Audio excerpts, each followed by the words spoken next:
Late Thursday evening, Jesus would have left the upper room after sharing a beautiful meal with his disciples, and he would have headed to the Garden of Gethsemane. It was kind of the last peaceful moment that he had with his disciples. It was the last moment where he would be able to really spend time with them and teach them. It's also interesting because in this moment, we know that James and John have kind of come to Jesus and said, hey, could we sit on your right and left? We kind of want to be best in the kingdom. Peter has said, I will leave you. I will never leave you. I will never forsake you. I'm going to be with you. I will defend you. Right before he's going to go and deny Jesus 3 times. Philip and Thomas are asking him questions. They're a little clueless. And Judas has left to go betray him. In the midst of all of that, Jesus is giving them commandments and suggestions and direction and teaching like this.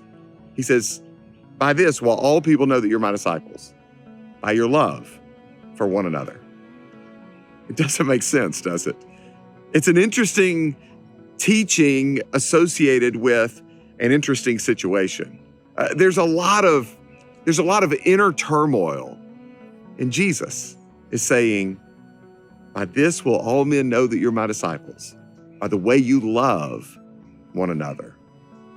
You know, our lives can be filled with a lot of turmoil. We can have a lot of conflict. We can have a lot of struggle. We can have a lot of heartache. In those moments, what if rather than embracing our conflict, what if we heard the words of Jesus? By this will all men know that you're my disciples, by your love for one another.